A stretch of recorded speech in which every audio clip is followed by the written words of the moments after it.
સુરત સહિત રાજ્યમાં આરટીઆઈ એક્ટિવિસ્ટના નામે તોડપાણી કરતા તત્વો સામે પોલીસે લાલ આંખ કરી છે। કેટલાક આરટીઆઈ એક્ટિવિસ્ટ સામે પોલીસે ગુનો નોંધી કાયદેસરની કાર્યવાહી સાથે પાસાની કાર્યવાહી હાથ ધરી છે। ત્યાં સચિન જીઆઈડીસી વિસ્તારમાંથી વધુ એક ખંડણીખોર ઝડપાયો છે। સચિન વિસ્તારના ઉદ્યોગપતિઓ પાસે 1 લાખની ખંડણી માંગી હતી। All India forward block trade યુનિયનના નેતા સુશાંત ત્રિપાઠીની ધરપકડ કરવામાં આવી છે। આરોપીએ રૂપિયા નહીં આપે તો કાપડની મિલ બંધ કરાવી દેવાની ધમકી આપતો હતો। 100થી વધુ મિલોને આરોપી સુશાંત ત્રિપાઠી બ્લેકમેલ કરતો હતો। ખંડણીખોર સામે અગાઉ સુરતના અનેક પોલીસ મથકમાં ગુના દાખલ કરવામાં આવ્યા હતા। સચિન જીઆઈડીસી પોલીસ સ્ટેશનમાં સુશાંતભાઈ પુરુષોત્તમભાઈ ત્રિપાઠી ના વિરુદ્ધમાં 2 ક્રિમિનલ કેસ દાખલ કરવામાં આવેલા છે। આ બંને કેસની વિગત એવી છે કે આ બંને કેસમાં ફરિયાદી જે છે એ સચિન જીઆઈડીસી વિસ્તારના મિલ માલિક છે અને આ આરોપી હતો એ અલગ અલગ સરકારી વિભાગોમાં મિલ માલિકો વિરુદ્ધમાં અરજીઓ કરતો હતો। આ જે આરોપી હતો એ all India forward block trade યુનિયનના coordinator તરીકે ટ્રુ વર્લ્ડ સોશિયલિઝમ તથા દક્ષિણ ગુજરાત કામદાર પરિષદ તેમજ સુભાષચંદ્ર બોઝ ફાઉન્ડેશનના નામથી આ અલગ અલગ સરકારી વિભાગોમાં ઈમેલ અને અરજીઓ કરતો હતો।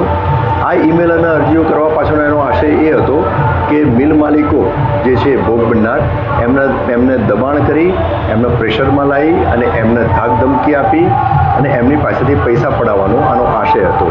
આ બંને મિલ માલિકો પાસેથી એમણે જે તે વખતે 1 લાખની માગણી કરેલી હતી અને એક મિલ માલિક પાસેથી 40,000 અને એક મિલ માલિક પાસેથી 50,000 રૂપિયા મેળવેલા પણ હતા। એટલે આ રીતના આ બંને મિલ માલિકો પાસેથી એક્સટોર્શન કરેલું હતું અને બંને મિલ માલિકો પાસેથી બીજા પૈસાની પણ માગણી કરતો હતો, જે અનુસંધાને આ આરોપી વિરુદ્ધમાં ગુનાઓ દાખલ થયેલા છે।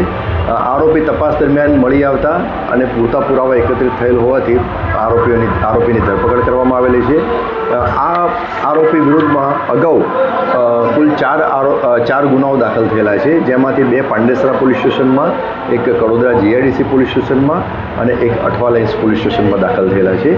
આ જે ગુનાઓ જે છે એ એક્સટોર્શનના ઉપરાંત ફોર્જરીના ગુનાઓ દાખલ થયેલા છે। હાલમાં ગુનાની તપાસ ચાલુ છે। સાહેબ, આરોપીનું આરટીઆઈનું જ કામ છે?